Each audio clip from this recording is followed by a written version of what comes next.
परमेश्वर पिता का हम धन्यवाद करते हैं आज के सुंदर दिन के लिए, जिसे उसने हमारे जीवन में जोड़ा है। पिछले सप्ताह भर संभाला, रक्षा की और फिर से आज के दिन को दिया है ताकि उसके लोग उसके चरणों में आकर उसकी आराधना आत्मा और सच्चाई के साथ करें।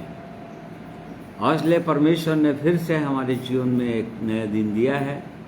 उसके लिए हम अपने जीवित परमेश्वर की महिमा करते हैं, धन्यवाद करते हैं परमेश्वर का कि उसने हमें सुंदर जीवन दिया है, आत्मा और सच्चाई का जीवन।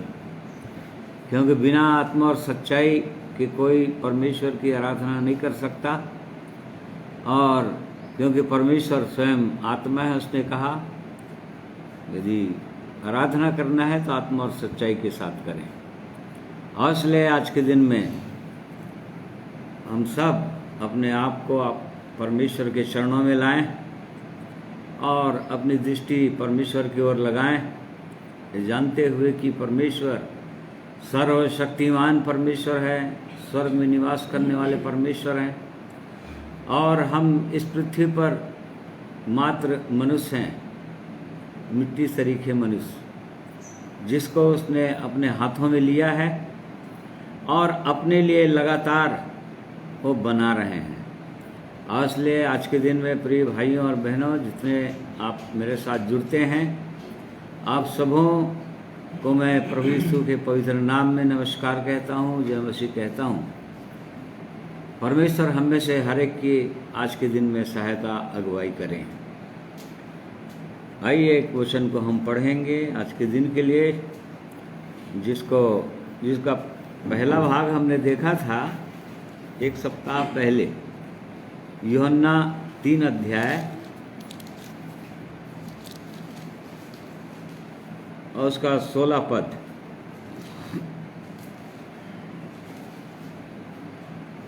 क्योंकि परमेश्वर ने जगत से ऐसा प्रेम रखा कि उसने अपना एकलौता पुत्र दे दिया, ताकि जो कोई उस पर विश्वास करे वह नष्ट न हो परंतु अनंत जीवन पाए। परमेश्वर का धन्यवाद करते हैं उसके इस पवित्र वचन के लिए। एक सप्ताह को हमने उसका पहले भाग को हमने देखा था कि परमेश्वर ने अपने एकलौते पुत्र को हमें दे दिया। कैसे दे दिया, कहाँ दे दिया, क्यों दे दिया, इन सब चीज़ों को हमने देखा था। और आज के दिन में हम उसका दूसरे भाग को देखेंगे, क्यों दिया, ताकि जो कोई उस पर विश्वास करे वो नष्ट न हो परंतु अनंत जीवन पाए। आइए परमेश्वर के चरणों में आए, प्रार्थना करें। प्रेमी परमेश्वर पिता, हम आपका धन्यवाद करते हैं आपके उत्तम स्वर्गीय आशीषों के लिए जो लगातार आप हमारे जीवन में उंडेलते हैं, और ये सुंदर अवसरों के लिए जो आप हमारे जीवन में देते हैं, ताकि हम आपके पवित्र चरणों में बैठें, आपके पवित्र वचन के प्रकाश में बैठें, अपने जीवनों को जांचें, देखें और भी आपके पवित्र प्रेम को हम समझें, उसकी लंबाई, चौड़ाई, ऊंचाई, गहराई को समझें। इसलिए प्रभु लगातार आप हमारी सहायता करते आ रहे हैं और इसलिए आज के दिन में भी हम आपकी ओर देख रहे हैं। महान परमेश्वर, आज के दिन में भी हमारी सहायता कीजिए पवित्र आत्मा के द्वारा, ताकि हम इन बातों को समझ सकें और अपने जीवन को हम जांच सकें, आपके योग्य बना सकें। और इसलिए आज के दिन में जितने मेरे प्रिय भाई बहन जवान सब जुड़ते हैं, प्रभु हर एक को आज के दिन में आशीषित करें, हर एक की सहायता कीजिए। प्रार्थना प्रभु यीशु के नाम में मांगते हैं, सुनिए, ग्रहण कीजिए, आमीन।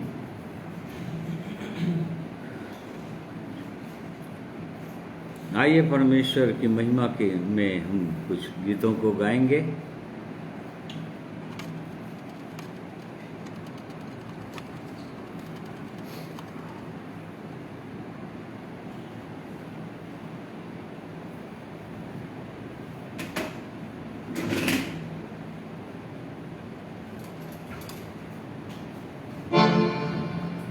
सबको प्रभु यीशु मसीह के नाम से सलाम कहता हूँ। जय मसीह की। प्रभु की महिमा करेंगे। सदा काल का परमेश्वर जो अनादि परमेश्वर है, सदा हम उसकी स्तुति करेंगे और उसकी सेवा के लिए अपने जीवनों को समर्पित करेंगे। आइए इस गीत को गा करके, इस गीत किताब में 102 नंबर है, सदा मैं स्तुति करूँगा, सदा मैं सेवा करूँगा।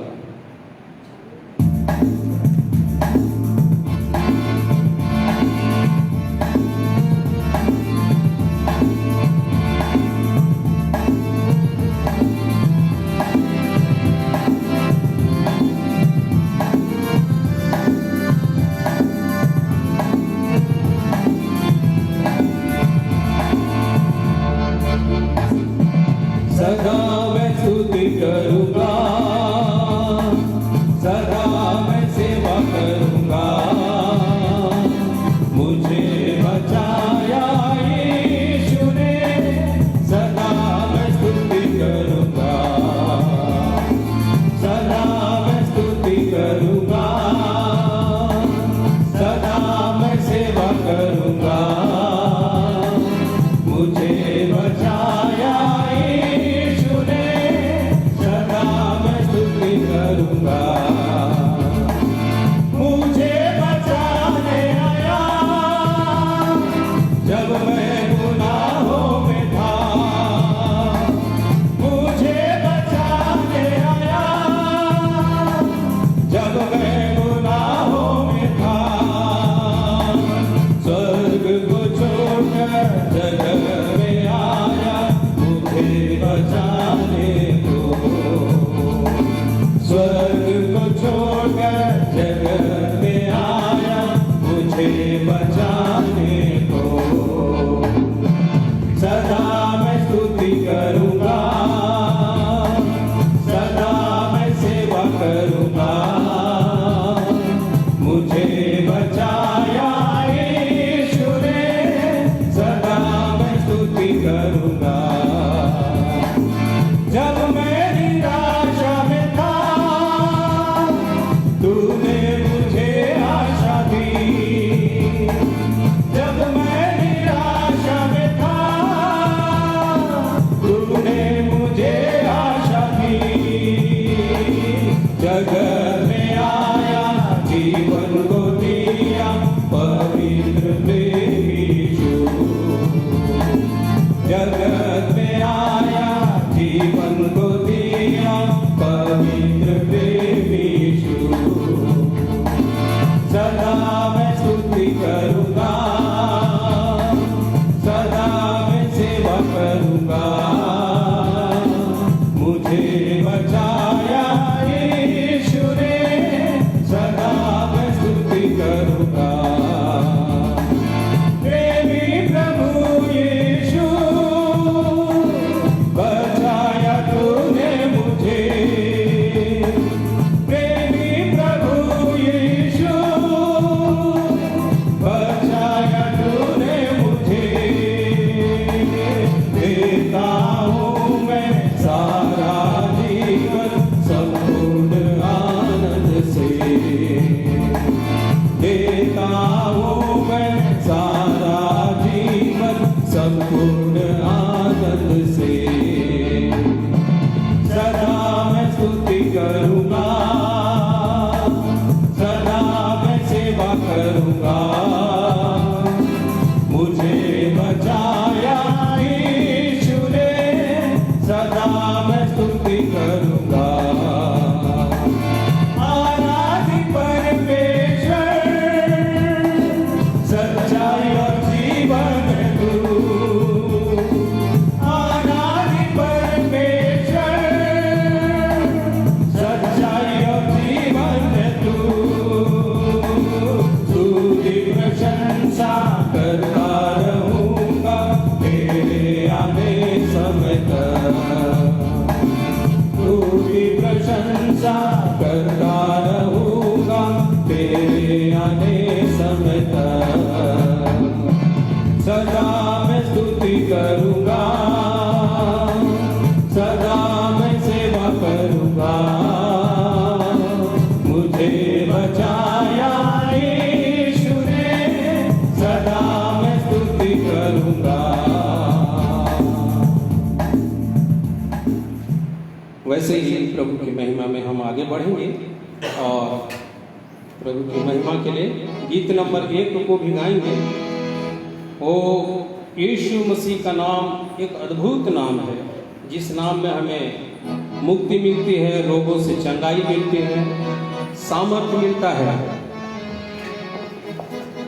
अर्थात ये नाम अद्भुत सामर्थ्य से भरा हुआ नाम है। आइए इस गीत को भी गाकर हम प्रभु की महिमा करेंगे। अद्भुत सामर्थ्य से भरा यीशु नाम।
प्रभु की स्तुति हो। सचमुच में वो राजाओं का राजा है, प्रभुओं का प्रभु है, और उसके नाम में हमें जय मिल सकती है जब हम उसके ऊपर पूरा आशा रखते हैं, हमारा पूरा भरोसा उसके ऊपर होता है, तब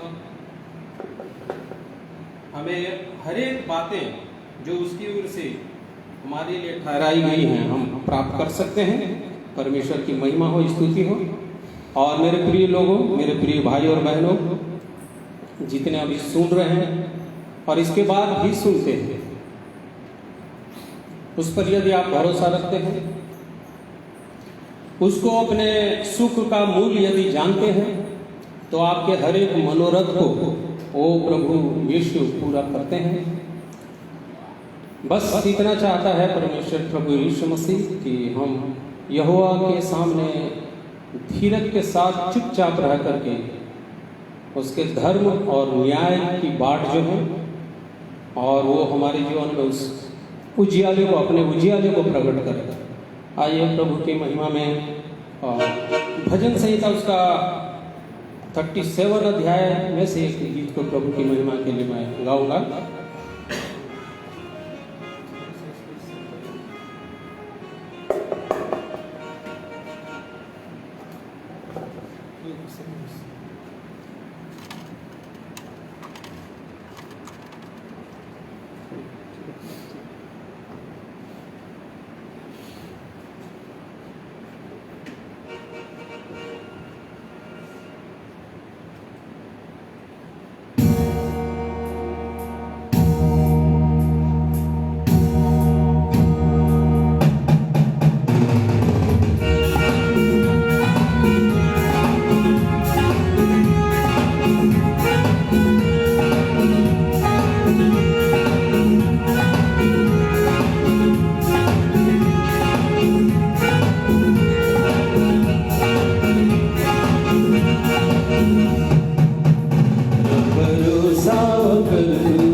की महिमा है। सचमुच में हमारा पूरा भरोसा उस पर हो, क्योंकि वही सच्चाई है, मार्ग, सत्य और जीवन। यीशु ने कहा, मैं ही हूँ, बिना मेरे द्वारा कोई पिता के पास नहीं पहुँच सकता, न स्वर्ग जा सकता है। सो आइए पूरी रीति से हम अपना पूरा भरोसा उस पर रखें। प्रभु की महिमा, स्तुति, वायु वचन भाग में रहेंगे।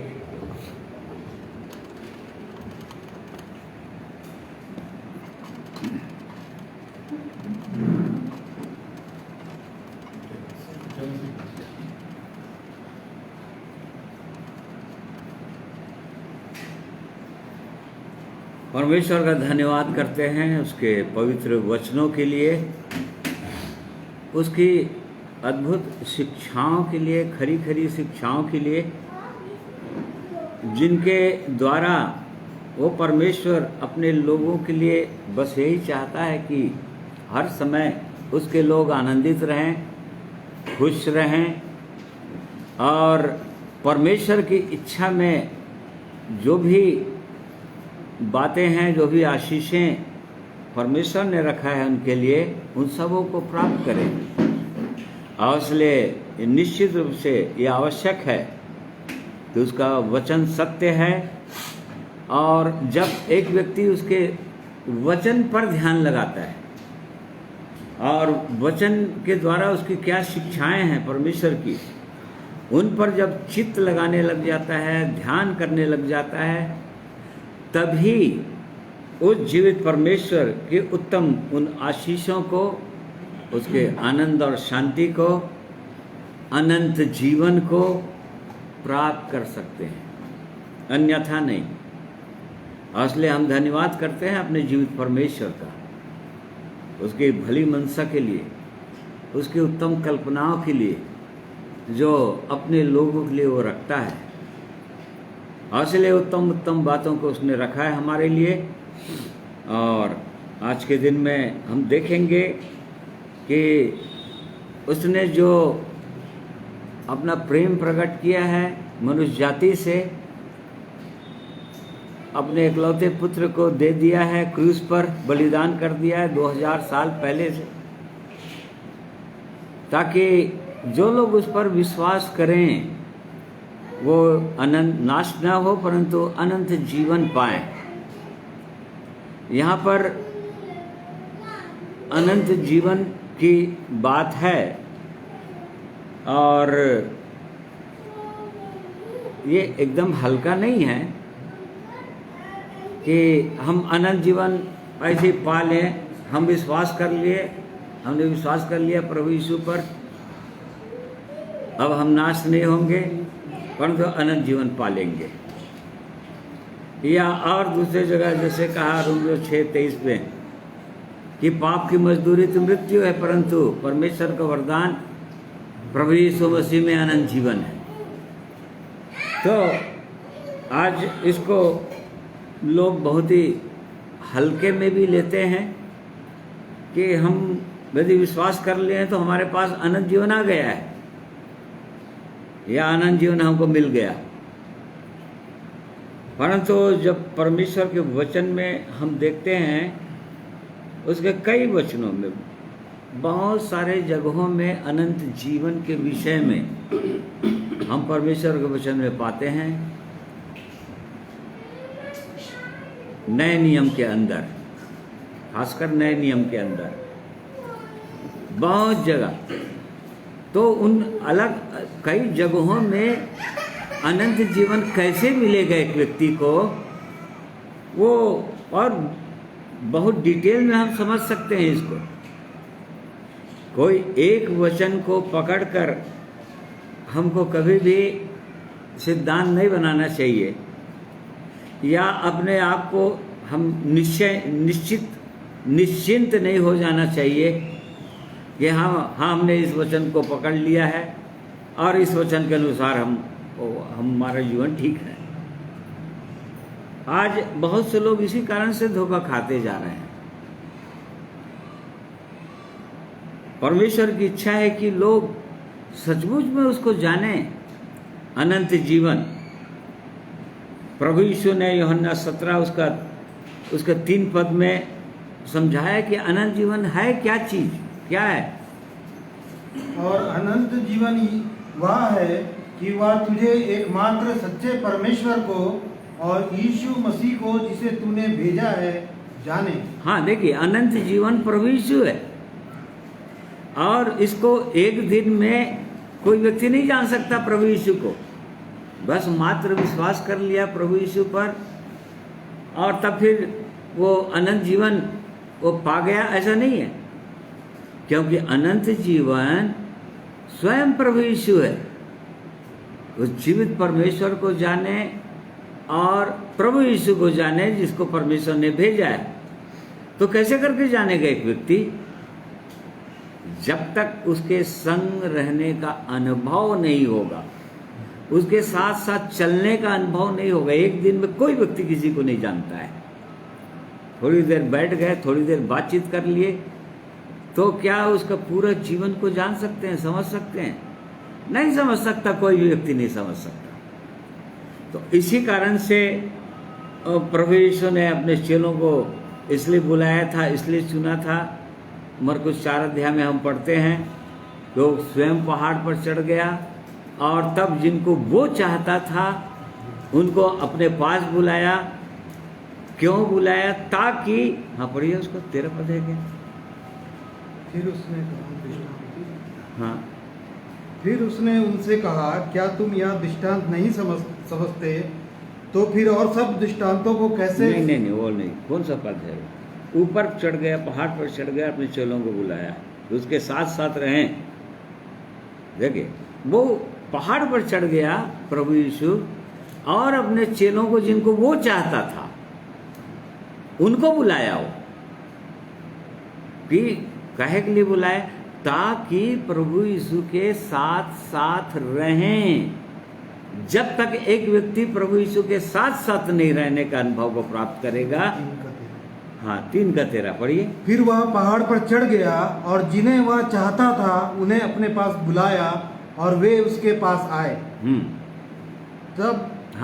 तब उसने 12 पुरुषों को नियुक्त किया। नहीं, काहे के लिए बुलाया नहीं लिखाया गया उसमें, ताकि उसके संग संग रहें।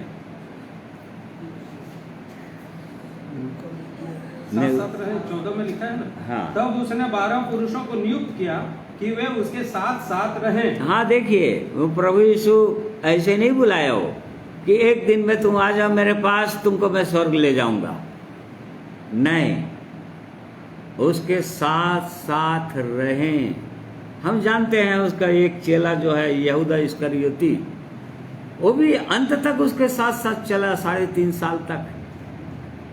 परंतु उसके साथ साथ रहने के बावजूद भी आखिर में उसके अंदर लालच आ चुका था, उसके अंदर अहंकार आ चुका था, उसके अंदर चोरी आ चुका था, उसके अंदर और आगे बढ़ने की पद प्रतिष्ठा प्राप्त करने का लोभ आ चुका था।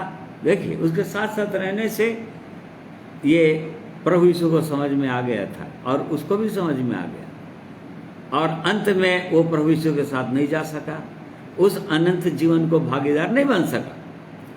इसीलिए जब हमको अनंत जीवन को समझना है सही रीति से, तो निश्चित रूप से प्रभु यीशु के साथ, हाँ, आरंभ यहाँ से होगा। उस जीवित परमेश्वर पर विश्वास करना, प्रभु यीशु पर विश्वास करना, उसकी मृत्यु, उसके बलिदान पर विश्वास करना, उसके लहू पर विश्वास करना जो उसने क्रूस पर बहाया, और उसको अपने हृदय में स्वीकार करना। ये यहाँ से आरंभ होगा, और तब उसको पाने के लिए आगे बढ़ना पड़ेगा, तब मिलेगा। वो एकाएक ऐसा मिल जाएगा, ऐसी कोई बात नहीं है। जैसे कि जो पाप में डूबे हुए लोग, रोमियो 2 अध्याय में, रोमियो का 1 अध्याय 2 अध्याय, ये पूरी रीति से जो पाप में डूबे लोग, 2 अध्याय, जो अपने आप को धर्मी भी समझते हैं परंतु पाप में डूबे हैं, उनके लिए देखिए क्या बोल रहे थे, 7वां पद, 2 अध्याय का 7वां पद। जो सुकर्म में स्थिर रहकर महिमा और आदर और अमरता की खोज में हैं, उन्हें वह अनंत जीवन देगा। पर जो विवादी है और सत्य को नहीं मानते, वरन अधर्म को मानते हैं उन पर क्रोध और कोप पड़ेगा। हाँ देखिए, वो सब बोल दिया। जो लोग महिमा, आदर और अमरता, मतलब अनंत जीवन, हमेशा का जीवन, अमर जीवन कि जो लोग खोज में हैं, उनको वो देता है। वो जो सचमुच उसकी महिमा को चाहते हैं अपने जीवन में, महिमा की खोज में है। क्यों? क्योंकि हम जानते हैं रोमियो 3:23 में परमेश्वर के वचन पढ़ते हैं, सबने पाप किया और परमेश्वर की महिमा से रहित है। मनुष्य जो है परमेश्वर की महिमा से रहित हो चुका है। अर्थात परमेश्वर का जीवन, परमेश्वर का स्वभाव, परमेश्वर के गुण आज लोगों के अंदर, मनुष्य के अंदर दिखाई नहीं देता। परंतु क्या उसकी खोज में है? क्या वो जीवित परमेश्वर को पाना चाहते हैं? यहां पर इस वचन में लिखा है, जो लोग खोज में हैं, पापों में डूबे हुए लोग हैं, अपने आप को धर्मी समझते हैं अवश्य, परंतु तो भी पाप में डूबे हुए हैं। परंतु जो लोग उसके खोजी होते हैं, पहले उसकी महिमा को अपने जीवन खोजते हैं और तब आदर को खोजते हैं। किसके द्वारा आदर? परमेश्वर के द्वारा आदर। परमेश्वर ने कहा कि मैं मनुष्य के मन को देखता हूं। उसने कहा जो मेरा आदर करेगा मैं उसका आदर करूंगा। मतलब परमेश्वर हमको आदर देना चाहता है, अपने लोगों को अपनी महिमा से भर देना चाहता है पूरी रीति से, और तब उसके बाद अमर जीवन भी दे देगा। हमेशा का जीवन, उसके साथ रहने का अनुभव, अनुग्रह इस संसार के बाद, इस शरीर को छोड़ने के बाद भी वहां देगा। परंतु ये सब चीज तो अभी प्राप्त करना है, एक व्यक्ति को जीते जी शरीर में रहते हुए प्राप्त करना है, और तब कहीं वो अनंत जीवन के लिए सोच सकता है मनुष्य। तो इस प्रकार से परमेश्वर का वचन बहुत गंभीर है, और इसको इसीलिए वो सत्य वचन है, बहुत ही खरा वचन है। वो ऐसे ही मिल जाएगा ऐसी बात नहीं है। उसको हल्के में ले लेते हैं बहुत से लोग। बस यूहन्ना 3:16 को बोले, देखो अनंत जीवन मिल जाएगा तुमको, खत्म, हमेशा के जीवन स्वर्ग मिल गया। या प्रभु यीशु वरदान है, गिफ्ट है, उसको ले लो, विश्वास कर लो, उसको स्वीकार कर लो, बस तुमको अनंत जीवन मिल गया। नहीं प्रिय भाइयों बहनों, वो परमेश्वर जिनको बुलाता है उनको अवसर भी देता है आगे बढ़ने के लिए, अपनी गवाही उनके जीवन के द्वारा प्रकट करने के लिए, और वैसे ही अपनी महिमा को उनके जीवन के द्वारा प्रकट करने के लिए उनको अवसर भी देता है। ऐसा नहीं है। इसीलिए तो हम परमेश्वर के वचन में पढ़ते हैं, बार बार पढ़ते हैं कि परमेश्वर के पास जब एक व्यक्ति आता है तो उसके आयु को भी बढ़ा देता है। यदि कुछ दिन के अंदर वो मरने वाला होगा, चाहे एक्सीडेंट में या किसी और भी तरीके से रोग बीमारियों के कारण से, परमेश्वर क्या करता है? वो एक्सीडेंट को हटा देता है, उसकी आयु को बढ़ा देता है। काहे के लिए? इसलिए कि उस जीवित परमेश्वर की महिमा को अपने जीवन के द्वारा वो प्रकट कर सके, दिखा सके। और परमेश्वर ने उसको स्वीकार कर लिया है, परमेश्वर की ओर से वो आदर के योग्य बन चुका है, ये भी प्रकट कर सके। इसलिए परमेश्वर एक विश्वासी को बुलाकर उसको अवसर पर अवसर, अवसर पर अवसर देते ही जाता है। बहुत बार ऐसा अवसर देता है जीवन में। तो इस प्रकार से परमेश्वर की सिद्ध इच्छा और मनसा है कि अंततः हम उस जीवित परमेश्वर को, प्रभु यीशु को हम जाने, व्यक्तिगत रीति से, अनुभव से उसको जाने, उसका अनुभव करने लगे, उसको जान जाए। उस जीवित परमेश्वर का, प्रभु यीशु का स्वभाव क्या है, उसकी इच्छा क्या है। उसकी इच्छा एकदम अलग है। परमेश्वर की इच्छा। कई बार हम समझते हैं कि हम अपनी इच्छाओं को परमेश्वर की इच्छा समझकर करते रहते हैं, और तब आगे चलकर हमको समझ में आता है कि नहीं, ये परमेश्वर की इच्छा नहीं थी, ये हमारी इच्छा थी। तो इस प्रकार से परमेश्वर का वचन को हमको समझना चाहिए, जानना चाहिए। रोमियो 6 अध्याय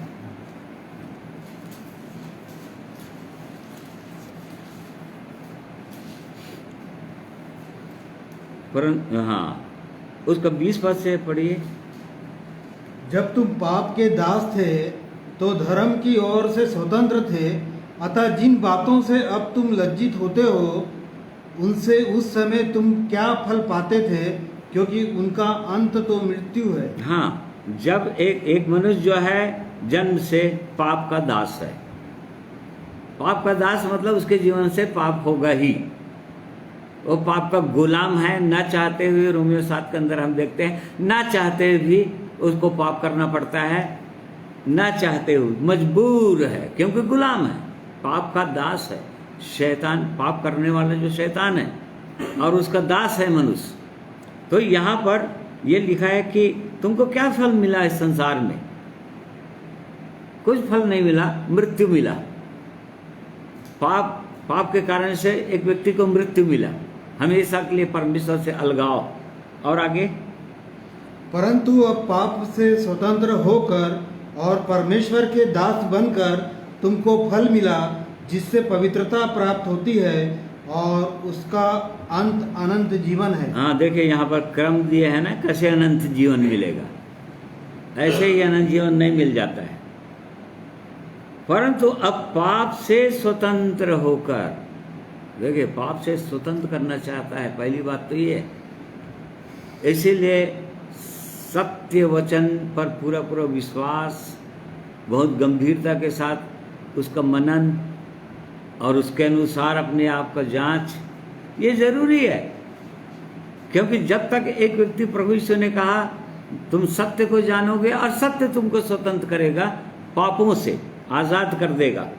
तो यहाँ पर जब एक व्यक्ति पाप से स्वतंत्र होता है, तब उसके बाद परमेश्वर का दास बन जाता है। अब परमेश्वर की इच्छा को पूरा करने के लिए परमेश्वर के वश में हो चुका है। अब परमेश्वर जो कहेगा उसको करना है उसको, क्योंकि पहले शैतान जो बोलता था उसको ना चाहते हुए करता था। अब चूंकि परमेश्वर का दास बन गए, तो बहुत बार हमारी इच्छा नहीं होती है। परमेश्वर की इच्छा कई बार कठिन लगता है, परमेश्वर का काम करना या परमेश्वर का जीवन जीना। परंतु यदि परमेश्वर, हमारी इच्छा नहीं भी है तो भी चूंकि हम परमेश्वर के दास बन गए, तो अब परमेश्वर की इच्छा को पूरी करेंगे। और तब लिखा है परमेश्वर के दास बनकर तुमको फल मिला। देखो, जब तक एक व्यक्ति परमेश्वर का दास नहीं बनता है, तब तक उसको वो फल की आशा न करे, वो फल मिलेगा नहीं उसको। फल मिला, क्या फल मिला? जिससे पवित्रता प्राप्त होती है। देखिए, परमेश्वर का दास, स्वतंत्रता, पाप से स्वतंत्रता, उसके बाद परमेश्वर का दास, फिर उसके बाद फल मिलेगा, पवित्रता प्राप्त होती है। अब पवित्रता भी ऐसी प्राप्त नहीं होती है, एकदम एक व्यक्ति पवित्र हो जाता है, ऐसा नहीं। रोमियो 12 अध्याय उसके 10 पद के अंदर हम पढ़ते हैं कि परमेश्वर जिनको पुत्र बना लेता है उनकी ताड़ना भी करता है, उनको कोड़े भी लगाता है। काहे के लिए? 12 का 10 पद।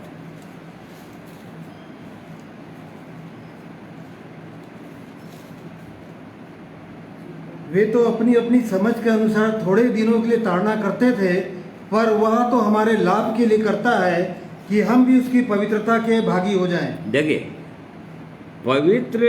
पवित्रता प्राप्त होती है, हमने पढ़ा। अब ये पवित्रता ऐसे ही प्राप्त नहीं हो जाती, लिखा है। इसके लिए प्रयास करना पड़ेगा, इसके लिए दुख उठाना पड़ेगा। दुख को ताड़ना को, दुख को ताड़ना के रूप में समझ लो बोलता है परमेश्वर। एक विश्वासी के जीवन में जो दुख आते हैं, जो सताव आता है, जो विपत्तियां आती हैं कई प्रकार की, उसको ताड़ना समझ लेना। क्यों? क्योंकि वो परमेश्वर चाहता है कि परमेश्वर की पवित्रता को हम प्राप्त करें, क्योंकि उसकी इच्छा है, उसने बुलाहट ही ऐसा दिया है। तुम अपने सारे चाल चलन में पवित्र बनो, क्योंकि तुम्हारा बुलाने वाला पवित्र है। जिसने हमको बुलाया है, एक व्यक्ति को पापों में डूबे हुए मनुष्य को बुलाता है अपने पास, उसको पूरी रीति से पवित्र करने के लिए, क्योंकि परमेश्वर पवित्र है। और इसी कारण से इस शरीर में रहते रहते ही उस पवित्रता को प्राप्त करने की आवश्यकता होती है, और तब उसका अंत अनंत जीवन है। देखिए, एक क्रम है ना, पाप से स्वतंत्र होकर परमेश्वर के दास बनकर तुमको फल मिला, जिससे पवित्रता प्राप्त होती है, और उसका अंत अनंत जीवन है। देखिए, अनंत जीवन कहाँ पर है? यहाँ पर। तो इसीलिए हम देख रहे हैं कि कभी भी एक वचन को लेकर बस उसको बना लिए, हाँ हमको मिल गया, हमने विश्वास कर लिया प्रभु यीशु पर, या आजकल के प्रचारक बस इतना ही बोल देंगे कि तुमने कर लिया, हाँ तुमको अनंत जीवन मिल गया, हो गया तुम्हारा अनंत जीवन, अब तुम स्वर्ग चले जाओगे, तुम्हारा पाप क्षमा हो गया। आगे क्या करना है, कैसे चलना है, इसकी शिक्षा तो देते ही नहीं है, कैसे पवित्रता को प्राप्त करना है। परंतु यहाँ पर परमेश्वर इस जीवन को बोल रहा है। इसीलिए अब इसको 23 पद में हम पढ़ते हैं कि क्योंकि पाप की मजदूरी तो मृत्यु है, परंतु परमेश्वर का वरदान हमारे प्रभु मसीह यीशु में अनंत जीवन है। अब वो अनंत जीवन कैसे मिलेगा उसको बता दिया 22 अध्याय 22 पद के अंदर। ऐसे ही नहीं मिलता है अनंत जीवन, इसके लिए हमको बहुत गंभीर होने की आवश्यकता है और इन वचनों के अनुसार अपने जीवन को जांचने की आवश्यकता है, ताकि सचमुच में हम उस अमरता को प्राप्त कर लें, अमर जीवन को प्राप्त कर लें, सदा काल के जीवन को प्राप्त कर लें जो प्रभु यीशु के साथ है। अब गलतियों की पत्री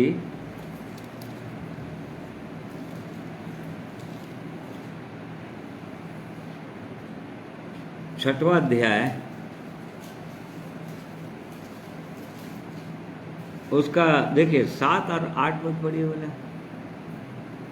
धोखा ना खाओ, परमेश्वर ठट्टों में नहीं उड़ाया जाता। देखो यहाँ पर लिखा है कि धोखा ना खाओ। ये किनको बोल रहा है? परमेश्वर सब पाप में डूबे हुए लोगों को, संसार के लोगों को किनको बोल रहा है? धोखा ना खाओ। आज लोग धोखा खाते जा रहे हैं। धोखा ना खाओ, परमेश्वर ठट्ठों में नहीं उड़ाया जाता। किनको बोल रहा है? ये पत्र है कलीसिया के नाम। एक अध्याय का 2 पद पढ़िए। और सारे भाइयों की ओर से जो मेरे साथ हैं, गलातियों की कलीसियाओं के नाम। हाँ देखो, गलातिया की कलीसियाओं के नाम, पौलुस प्रेरित के पत्र, पौलुस प्रेरित लिख रहा है विश्वासी भाइयों और बहनों को जो लोग बहुत सुंदर जीवन पा चुके हैं, उनको बोल रहा है कि धोखा ना खाओ। इसका मतलब हर समय इस आत्मिक जीवन में, इस आत्मिक जीवन के मार्ग में धोखा खाने की चांसेस है। धोखा खा सकता है एक मनुष्य, और इसीलिए यहां पर परमेश्वर को वचन ये बता रहा है कि धोखा ना खाना, क्योंकि धोखा खाने के लिए बहुत ऐसा अवसर आ सकता है, क्योंकि वो दुष्ट शैतान जो है हर समय इसी खोज में रहता है कि कौन किसको धोखा दे या किसको डिसीव करे, किसको भरमा दे। इसलिए हम पढ़ रहे हैं कि धोखा ना खाओ, परमेश्वर ठट्ठों में नहीं उड़ाया जाता, क्योंकि मनुष्य जो कुछ बोता है वही काटेगा। क्योंकि जो अपने शरीर के लिए बोता है वह शरीर के द्वारा विनाश की कटनी काटेगा, और जो आत्मा के लिए बोता है वह आत्मा के द्वारा अनंत जीवन की कटनी काटेगा। देखो, अनंत जीवन की कटनी काटेगा, इसका मतलब अनंत जीवन क्या है? अनंत जीवन की कटनी जो बोता है, इसका मतलब वो फसल है। वो अनंत जीवन एक फसल है जिसको बोते ही मिलता नहीं है एक व्यक्ति को। मान लीजिए किसी अच्छा मीठा फल हमने बोया, आम का बीज या और भी कोई भी फल, खाने योग्य फल, और हमने आज बोया, कल उगा, परसों हमको उसमें फल मिलना शुरू हो जाता है क्या? कभी भी नहीं मिलता है। देखो, यहाँ पर परमेश्वर वचन एकदम स्पष्ट बोल रहा है, जो आत्मा में बोता है वो अनंत जीवन की कटनी काटेगा। मतलब अनंत जीवन जो है फसल है फिर वो, और यदि उसके लिए बोए हैं तो काटेंगे, फिर जो बोए हैं वो काटेंगे। यहाँ पर लिखा है मनुष्य जो कुछ बोता है वही काटता है। यहाँ पर शरीर और आत्मा ये दो चीज है, या तो शरीर के लिए बोता है मनुष्य, या तो आत्मा के लिए बोता है। हम 5 अध्याय के 16 और 17 पद के अंदर पढ़ते हैं कि पर मैं कहता हूँ, आत्मा के अनुसार चलो तो तुम शरीर की लालसा किसी रीति से पूरी ना करोगे, क्योंकि शरीर आत्मा के विरोध में और आत्मा शरीर के विरोध में लालसा करता है, और वे एक दूसरे के विरोधी हैं, इसलिए कि जो तुम करना चाहते हो वह ना करने पाओ। देख, परमेश्वर ने मनुष्य को बनाया, और हम जानते हैं कि 6वें दिन में बनाया, और मिट्टी से बनाया, और उसी दिन सारे जानवरों को भी बनाया, पशु पक्षियों को बनाया, जंगल के और जितना भी, उनको भी वैसे ही बनाया, मिट्टी से बनाया उनको भी, अपने शब्दों से बोल दिया, वो लोग भी बन गए। मनुष्य को भी उसी दिन बनाया, उस मनुष्य को भी, आदम को भी मिट्टी से बनाया, और पशु पक्षी जानवर ये भी मिट्टी से बने।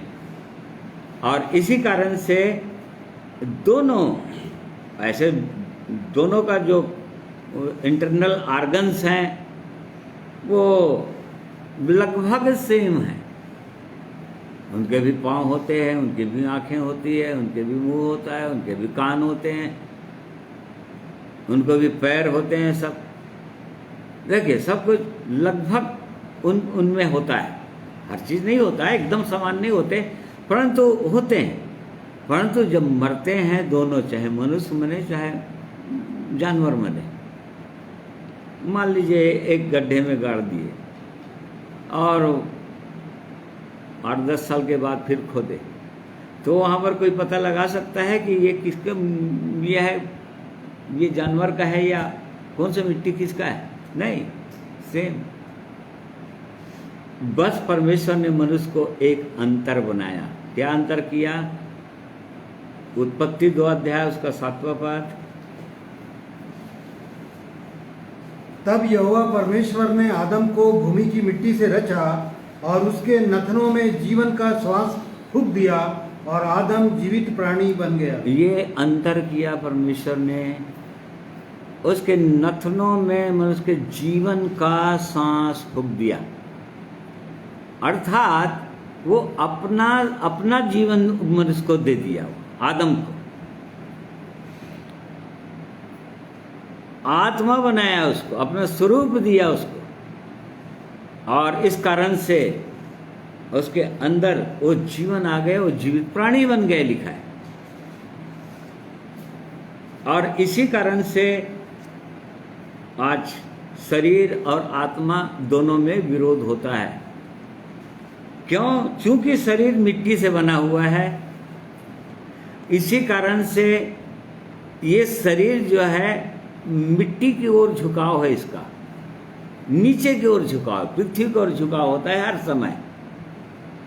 परंतु चूंकि परमेश्वर ने आत्मा बनाया, अपना अंश दिया मनुष्य के अंदर, केवल मनुष्य को और किसी दूसरे प्राणियों को नहीं, इसी कारण से आत्मा जो है ऊपर की ओर खींचता है मनुष्य को, मतलब ऊपर, क्योंकि परमेश्वर का अंश है, इसलिए वो चाहता है कि परमेश्वर की इच्छा को पूरी करे। और परंतु इसी कारण से दोनों में युद्ध होता है, शरीर और आत्मा, शरीर और आत्मा, और ये लगातार होते रहता है एक विश्वासी के जीवन में। यहाँ पर भी विश्वासियों के लिखा है, गलतियों के पत्री को हम देख रहे हैं। और इसी कारण से यहाँ पर पूरा पूरा चांसेस होता है कि हम किसके अनुसार जीते हैं या किसके लिए बो रहे हैं, क्या शरीर के लिए बो रहे हैं या आत्मा में बो रहे हैं, किसके लिए बो रहा है एक मनुष्य, क्योंकि जो बोया वही काटेगा लिखा है। सोच के देखिए, मान लीजिए किसी ने कोई फसल बोया और बोते बोते बोते बोते उसमें वो धोखे से जंगली बीज आ गया या जैसा भी जंगली बीज आ गया। अब कटनी का समय आ गया।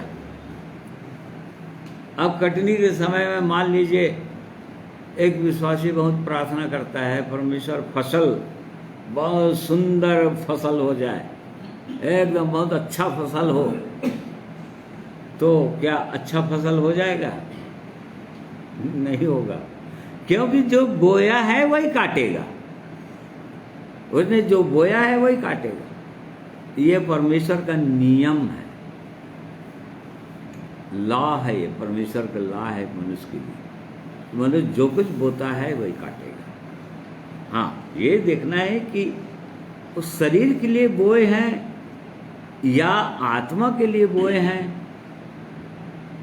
आज मनुष्य यदि शरीर के लिए बोता है, जैसे कि मान लो शरीर में क्रोध होता है या गलत तरीके से हमको पैसा अर्जित करना है या किसी भी थोड़ा सा हम झूठ बोल देंगे या थोड़ा सा कोई चीज़ को प्राप्त करना है हमको, तो झूठा रिपोर्ट दे देंगे तो हमको पैसा मिल जाएगा।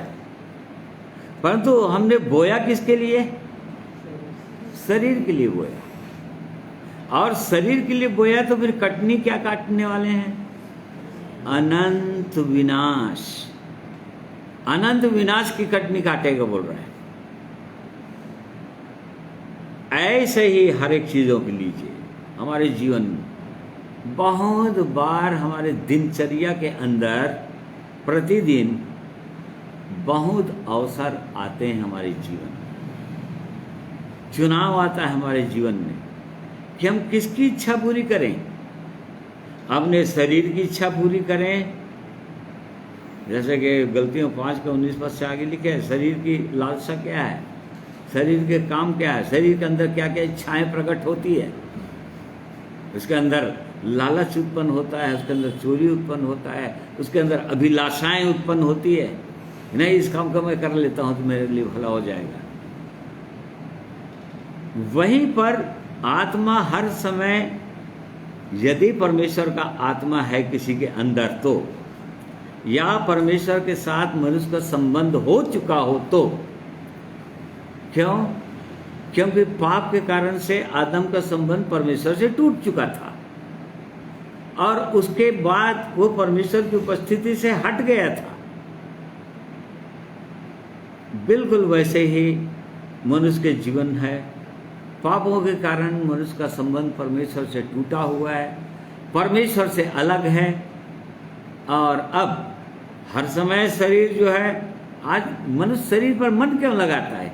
केवल इसीलिए लगाता है कि परमेश्वर से संबंध टूटा हुआ है, परमेश्वर के साथ कोई संबंध ही नहीं, तो इसलिए ऊपर परमेश्वर कैसे खींचे उसको, उन्हें ऊपर की ओर देखते ही नहीं है इसीलिए। परंतु जब परमेश्वर का आत्मा आ जाता है, सुंदर जीवन आ जाता है एक मनुष्य के अंदर, और तब यहाँ पर शरीर तो अभी भी है, हम शरीर में तो अभी भी हैं।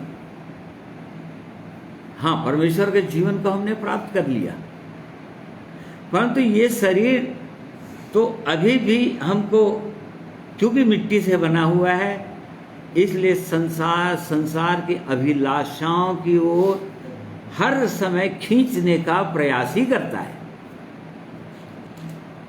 परंतु चूंकि परमेश्वर के साथ संबंध हो गया है, इसलिए आत्मा जो है परमेश्वर की ओर देखता है। परमेश्वर की नहीं, परमेश्वर की इच्छा पूरी करना है मेरे को। और उसी दौरान हर मनुष्य के पास ये अवसर होता है, एक आत्मिक जीवन में चलने वाले के पास, लोग चुनता किसको है? हम चुनते किसको हैं? क्या परमेश्वर की इच्छा को, या आत्मा के चलना चाहते हैं कि हमारे शरीर के अनुसार, शरीर बोल रहा है ऐसा कर लो, परमेश्वर का आत्मा बोल रहा है उसके विरोध में, शरीर के विरोध में, नहीं, परमेश्वर की इच्छा के अनुसार चलो। तो वहां पर एक विश्वासी को चुनाव होता है। यदि परमेश्वर की इच्छा को पूरा करना है तो शरीर की इच्छा को वहीं पर मारना पड़ेगा, या अपने आप का वहां पर इनकार करना पड़ेगा, अपनी इच्छा का इनकार करना पड़ेगा, और तब कहीं परमेश्वर की इच्छा को हम पूरा कर सकते हैं। इसी को प्रभु यीशु ने कहा क्रूस पर चढ़ा, और इसीलिए यहाँ पर भी लिखा है 5:24 में, और जो मसीह यीशु के हैं उन्होंने शरीर को उसकी लालसाओं और अभिलाषाओं समेत क्रूस पर चढ़ा दिया है। हाँ, इसका मतलब कई बार मैं भी ऐसे समझता था कि हाँ, मैंने क्रूस पर चढ़ा दिया है प्रभु, बपतिस्मा में चढ़ा दिया है, और मृत्यु की समानता को मैंने प्राप्त कर लिया, अब इसलिए मैं मसीह यीशु आपका हो चुका हूं। परंतु यहाँ पर इस वचन के अनुसार उस शरीर में अभिलाषाएं अभी भी उठ रही हैं, अभी भी क्रोध उठने के लिए करता है जीवन में, अभी भी और परमेश्वर की इच्छा के विरुद्ध काम करने की इच्छा जगता है शरीर के अंदर, और भी कई प्रकार के ऐसे विचार आते हैं जो परमेश्वर की इच्छा के विरोध में होते हैं, जिसको हाँ, इसमें करने में क्या बुराई क्या होगा, ऐसा विचार उठता है, तब कैसे करें? इसीलिए प्रभु यीशु ने कहा, जो कोई मेरे पास आए और प्रतिदिन अपना क्रूस ना उठाए, मतलब प्रतिदिन, पौलुस कहता है कि मैं प्रतिदिन मरता हूं, इसका मतलब प्रतिदिन अपने आप को क्रूस पर चढ़ाने की आवश्यकता है, शरीर को और उसकी लालसाओं अभिलाषाओं समेत, ताकि शरीर हावी ना हो, शरीर राज्य न करे, स्वतंत्र हो जाए शरीर की ओर से, आत्मा स्वतंत्र हो जाए, जैसा कि यहाँ पर 25 पद में लिखा हुआ है। यदि हम आत्मा के द्वारा जीवित हैं तो आत्मा के अनुसार चले भी।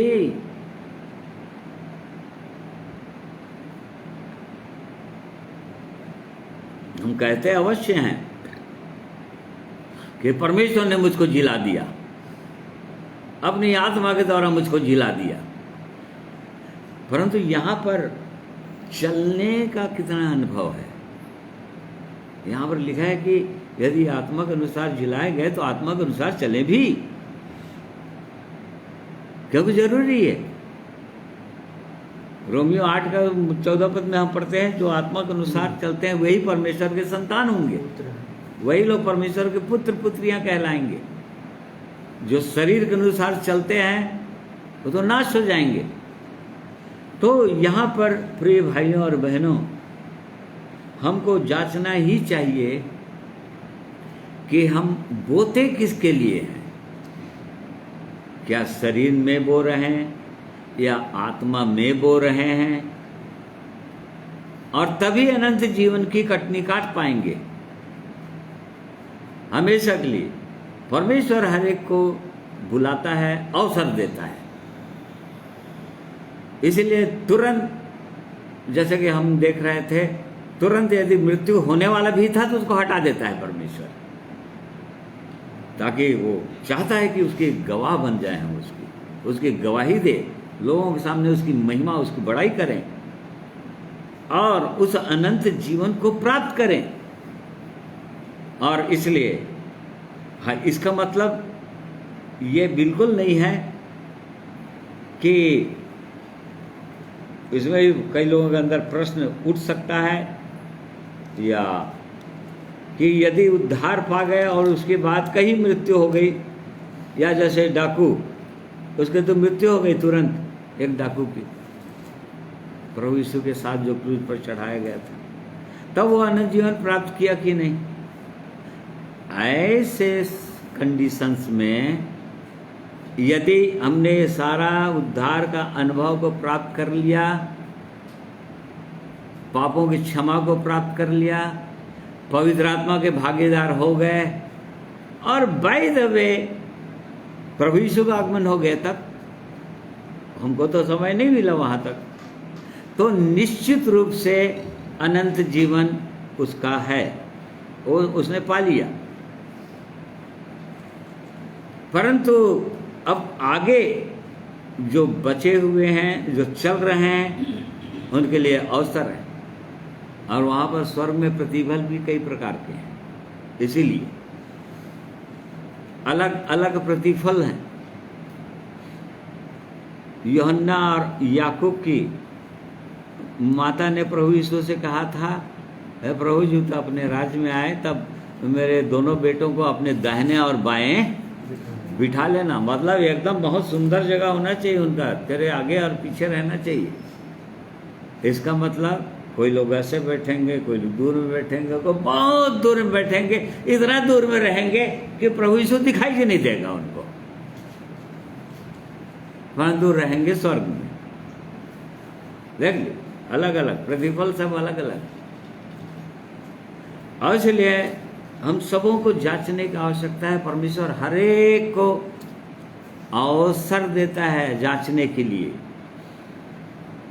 कई बार हमको व्यक्तिगत जीवन में अपने आंतरिक जीवन को जांचने के, हमारे विचारों में जो उठते रहते हैं उनको जांचने के लिए परमेश्वर अवसर देता है। जैसे कि हम भजन संहिता 139 का 23 और 24 पद में पढ़ते हैं, जहाँ पर ये परमेश्वर का जन परमेश्वर से प्रार्थना कर रहा था कि हे परमेश्वर, मुझे जांच कर जान ले, मुझे परख कर मेरी चिंताओं को जान ले, और देख कि मुझ में कोई बुरी चाल है कि नहीं, और अनंत के मार्ग में मेरी अगुवाई कर। न देखो, वो हमारी चिंताओं को जांचता है, परमेश्वर के जन, और मेरी चिंताओं को जान ले प्रभु, कि मैं किन किन चीज़ों के प्रति अभी बहुत चिंतित हूँ, परेशान हूँ, दुखी हूँ, चिंताओं का बोझ अभी भी मेरे जीवन में है, या कोई मेरे अंदर बुरी बात तो नहीं है जिससे आप अप्रसन्न हो, आपकी इच्छा के विरोध में मेरे अंदर कोई बातें हों। मुझको जांच, मुझको परख भी, देखो, मुझको जांच परख। और यदि ऐसा जब भी बोलेंगे, आप ऐसी प्रार्थना करेंगे, तो परमेश्वर आपको अवसर देगा जांचने और परखने के लिए। कैसे अवसर देगा? जैसे कि शाऊल दाऊद को बार बार मारना चाह रहा था। एक बार गुफा में शाऊल, वो राजा था, वो सोया हुआ था, और दाऊद भी वहाँ पर चला गया। उसके पास भी भाला और सांग और तलवार सब कुछ रहता था, परंतु गहरी नींद में सोया हुआ है राजा शाऊल। उसको अवसर था कि उसको लगा भी कि अब इसको मेरे को मार देना, बहुत अच्छा मौसम। तो सेनापति ने कहा भी, बस यह बहुत सुंदर अवसर मिल गया, परमेश्वर ने दे दिया तुझको, अपने शत्रु को यहाँ पर ढेर कर दो। और तब उसने कहा, नहीं, ये परमेश्वर का अभिषेक जन है। और इसलिए राजा की इस बात को प्रकट हो जाए, जान जाए करके उसके एक छोर को, वस्त्र का एक छोर को केवल काटा वो, और बाद में राजा को पता चल गया। देखो परमेश्वर कर क्या रहा था यहाँ पर, क्योंकि परमेश्वर के जन ने ऐसी प्रार्थना किया था, हे परमेश्वर मुझको जांच, मुझको परख और देख मेरे अंदर कि कोई बुरी बात तो नहीं कही। और इस कारण से परमेश्वर जांचता है, एक व्यक्ति को अकेले में होने देता है। एक वचन पढ़िए, दूसरा इतिहास 32 अध्याय उसका 31 पद। तो भी जब बेबीलोन के हाकिमों ने उसके पास उसके देश में किए हुए अद्भुत कामों के विषय पूछने को दूत भेजे, तब परमेश्वर ने उसको इसलिए छोड़ दिया कि उसको परख कर उसके मन का सारा भेद जान ले। हाँ, किसको? क्या हिजकिया राजा था, ये परमेश्वर का जन था, ये परमेश्वर का जन था, यहूदा का राजा था, और परमेश्वर ने इसको बहुत आयत से आशीषित किया और धनी भी हो गया वो, और बहुत महान व्यक्ति बन गया, मान प्रतिष्ठा मिलने लगा, ये सब लिखा हुआ है इसमें। और तब उसके अंदर घमंड भी आ गया। क्यों? क्योंकि धनी हो गया, बहुत ज़्यादा मान सम्मान भी मिलने लग गया, अब धनी हो गया। अब 31 पद में हमने पढ़ा, क्या पढ़ा? तो भी फिर से पढ़िए। तो भी जब बेबीलोन के हाकिमों ने उसके पास उसके देश में किए हुए अद्भुत कामों के विषय पूछने को दूत भेजे, तब परमेश्वर ने उसको इसलिए छोड़ दिया कि उसको परख कर उसके मन का सारा भेद जान ले। हाँ, परमेश्वर ने उसको इसलिए छोड़ दिया, कहने का बदला उसको इसलिए अकेला रहने दिया कि अब ये क्या करता है, ताकि उसके सारा मन का भेद परख कर उसके मन का सारा भेद परमेश्वर जान ले। देखो कई बार परमेश्वर अपने लोगों को, विश्वासियों को इसीलिए एकांत में रहने देता है, अकेले में रहने देता है। तो अकेले में क्या करते हैं, क्या चीज को देखेंगे? अभी तो मोबाइल का जमाना है, ये इंटरनेट का जमाना है, जिसमें हर चीजें, हर बुरी चीजें, हर अच्छी चीजें, सब कुछ है उसके अंदर। तो एक विश्वासी क्या चीज, जब अकेले में है, कोई विश्वासी नहीं देख रहा है उसको, क्या करता है वो, क्या देखता क्या है? परमेश्वर अकेले में रहने देता है उसको, तो क्या देखेगा वो, क्या करता है वो? और तब विश्वासी सोचता है कि मुझको तो कोई तो देख नहीं रहा है, और इसलिए जो परमेश्वर की इच्छा के विरोध में होता है उधर वो क्लिक कर देता है, परंतु ये भूल जाता है कि परमेश्वर देख रहा है उसको, और देखने ऐसी नहीं देख रहा है, उसको जांच रहा है वो परमेश्वर, उसको देख रहा है, उसका जांच रहा है, उसका मन के भेद को जांच रहा है वो। इसीलिए प्रभु यीशु ने कहा था, यूहन्ना 2 अध्याय, 3 अध्याय है क्या, 3 अध्याय 23 और 24 पद। जब वह यरूशलेम में फसह के समय पर्व में था, तो बहुतों ने उन चिन्हों को जो वह दिखाता था देखकर उसके नाम पर विश्वास किया। परंतु यीशु ने अपने आप को उनके भरोसे पर नहीं छोड़ा, क्योंकि वह सबको जानता था और उसे आवश्यकता ना थी कि मनुष्य के विषय में कोई गवाही दे, क्योंकि वह आप ही जानता था कि मनुष्य के मन में क्या है। हाँ देख लो, यदि हम किसी दूसरे की गवाही देते हैं तो कई बार हम उसके बाहरी जीवन को देखकर, यह बहुत अच्छा जीवन है देखकर हम गवाही दे सकते हैं, और उसमें कोई बुरी बात नहीं यदि हमने गवाही दिया तो। परंतु उसके बावजूद भी वो परमेश्वर बोल रहा है, प्रभु यीशु बोल रहे हैं यहाँ पर, नहीं मुझको किसी की गवाही की मुझको आवश्यकता नहीं है, क्योंकि मैं सबके मन को जानता हूं कि मनुष्य के मन के अंदर क्या क्या है, मनुष्य क्या सोचता है, क्या करता है, कहाँ उठता है, कहाँ बैठता है, अपने पैसों को कहाँ पर खर्च करता है। देखो, सब कुछ जानता है वो परमेश्वर। इसीलिए और यदि हम ऐसा करते हैं तो यदि परमेश्वर की इच्छा के विरोध में हम सोचते हैं, करते हैं, बुरी बात सोचते हैं, मन के अंदर ऐसे ही करते हैं, इसको कर लेते हैं, तो वो किसके लिए रहे हैं? शरीर के लिए बोते हैं। आज मनुष्य शरीर के लिए बोता है, विनाश की कटनी काटेगा। और इसी कारण से परमेश्वर का वचन अपने पवित्र जन पौलुस के द्वारा कलीसियाओं को, आज परमेश्वर के लोगों को चिताना चाहते हैं कि धोखा नहीं खाना। हर समय धोखा खाने का चांसेस रहेगा इस जीवन में, क्योंकि आत्मिक जीवन है, कठिन जीवन है, शैतान हर समय पीछे पड़ा हुआ है, वो धोखा देने वाला है। उसके विषय में लिखा है पूरा संसार का भरमाने वाला, धोखा देने वाला उसका नाम है। इसलिए यहाँ पर सावधान कर रहा है। आज हमको भी सावधान कर रहे हैं इन वचनों के द्वारा कि हम भी धोखा ना खाएं। हम अपने जीवन में जांचें, जो कुछ भी हम करते हैं वो किसके लिए कर रहे हैं? उस शरीर के लिए करते हैं या आत्मा के लिए करते हैं?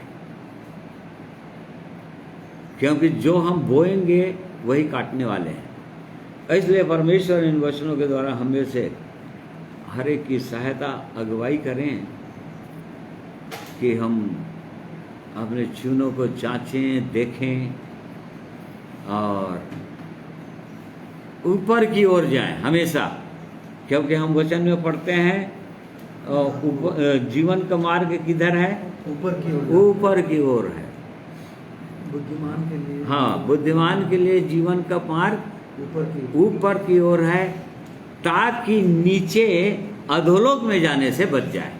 देखो, हाँ, ऊपर मतलब ऊपर, और ऊपर एक व्यक्ति जा भी नहीं सकता अभी। क्यों? क्योंकि इस पृथ्वी में गुरुत्वाकर्षण है और कोई भी चीज को हम ऊपर फेंकते हैं तो नीचे गिरता है, एक सीमा तक आकाश के, और नीचे ही गिरेगा। क्योंकि गुरुत्वाकर्षण का बल है इस पृथ्वी में, इसलिए उसको खींचे ही खींचता है। अब ऊपर कैसे जाएगा वो?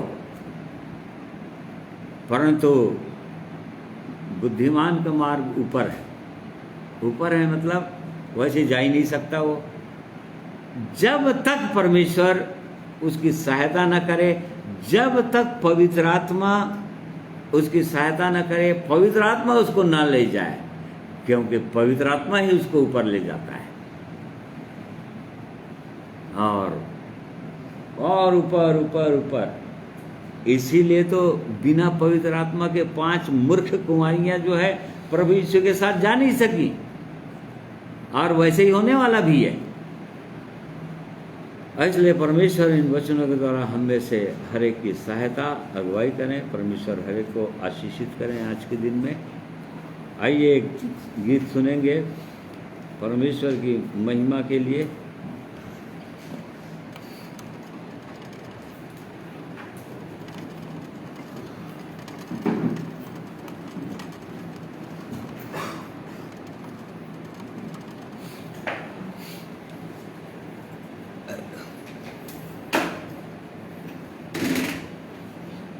परमेश्वर पिता का मैं भी धन्यवाद देता हूँ आज के दिन के लिए और सुंदर वचन के लिए भी।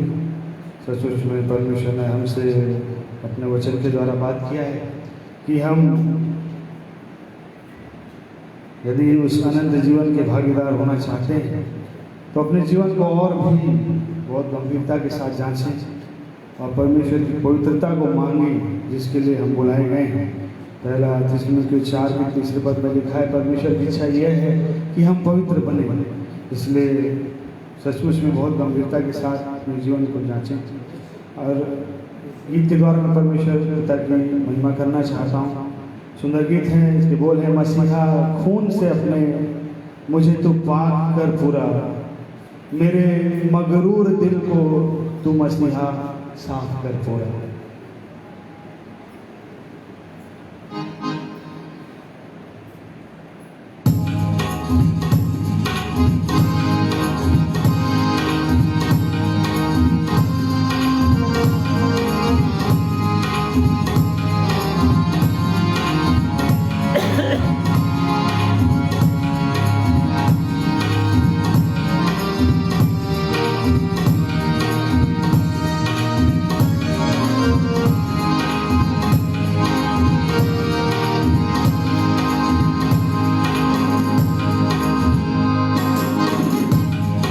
मसीहा खून से अपने मुझे तू पाक कर पूरा, मेरे मगरूर दिल को तू मसीहा साफ कर पूरा।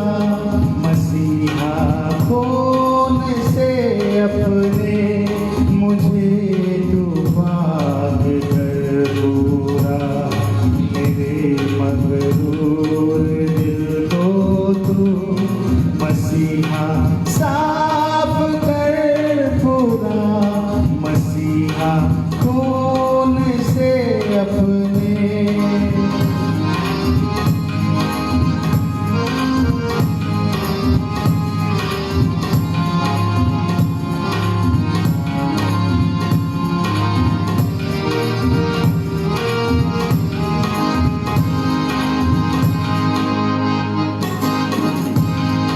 मैं हाजिर हूँ तेरे घर पे, मेरे मालिक खुदावंदा। मैं हाजिर हूँ तेरे दर पर, मेरे मालिक खुदावंदा। मैं हाजिर हूँ तेरे दर पर, मेरे मालिक खुदावंदा। मुझे रोज़े हशर के खौफ से बेबाक कर पूरा, मेरे मगरूर दिल को तू मसीहा साफ कर पूरा। मसीहा खून से अपने मुझे तू पाक कर पूरा, मेरे मगरूर दिल को तू मसीहा साफ कर पूरा। मसीहा खून से अपने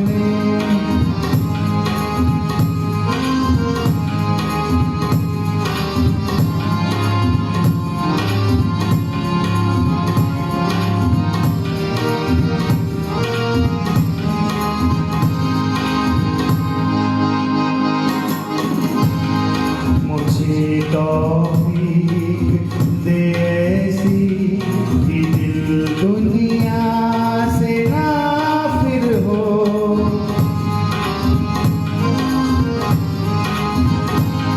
मुझे तौफीक दे ऐसी कि दिल दुनिया से नाफिर हो। मुझे तौफीक दे ऐसी कि दिल दुनिया से नाफिर हो।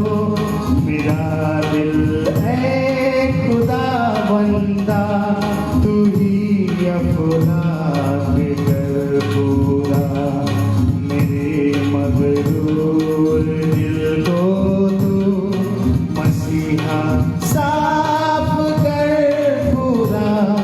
मसीहा खून से अपने मुझे तू पाक कर पूरा, मेरे मगरूर दिल को तू मसीहा साफ कर पूरा। मसीहा खून से अपने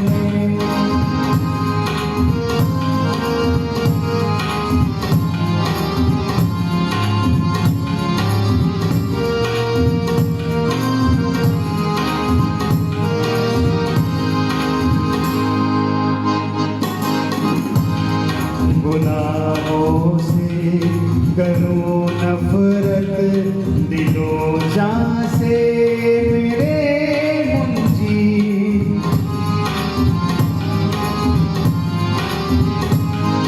गुनाहों से करूं नफरत दिलो जान से मेरे मुंजी, गुनाहों से करूं नफरत दिलो जान से मेरे मुंजी, अता बंदे को ए मालिक तू रूहे पाक कर पूरा, मेरे मगरूर दिल को तू मसीहा साफ कर पूरा, मसीहा खून से अपने मुझे तू पाक कर पूरा, मेरे मगरूर दिल को तू मसीहा साफ कर पूरा,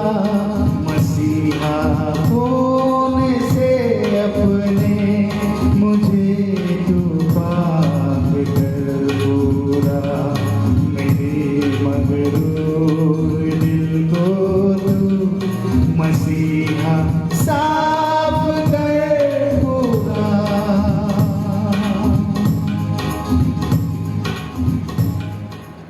परमेश्वर पिता का धन्यवाद करता हूँ समझ के लिए।